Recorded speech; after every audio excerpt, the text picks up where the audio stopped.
If you're going to federal prison, consider this groundbreaking strategy. When I was getting sentenced, a victim spoke and he demanded that Judge Wilson sentence me to prison. Judge Wilson cut him off and said, I understand, I'm sending him to prison. I hadn't even been sentenced yet I knew that I was going. Following the sentencing hearing, I left the courtroom and I walked through the streets of downtown Los Angeles for like 4 hours. I bought things off street vendors like a Rolex. I assure you it was fake. I went to the food trucks, I got tacos, I got pizza. I was so bloated, so miserable as a result of this devastation I alone had created. It continued that evening while having dinner with my friend at In-N-Out Burger. And he's like, hey man, so you're going to federal prison.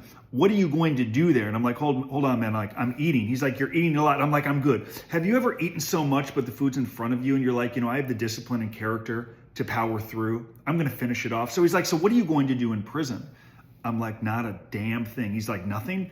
Zero, zilch. He's like, you got to do something, right? I'm like, all right, well, I took Spanish all the way through USC. I can hardly speak it. Maybe I'll learn some Spanish. I'm fat, miserable, and bloated. Are you going to finish your fries and shake? Maybe I'll get into a little better shape. Other than that, zero. Can we continue eating, please?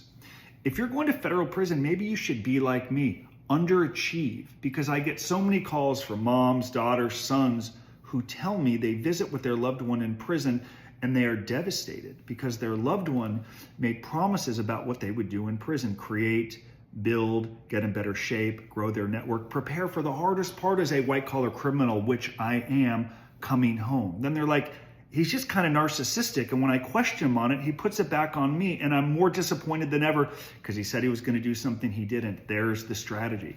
If you're not going to follow through, just do what I did. Say you're not going to do a damn thing, and it's very easy to overachieve. To In-N-Out, I have a great deal of ability to resist temptation because every time I think of it, I think back to that night I overdid it, including when my wife and kids come home with In-N-Out today.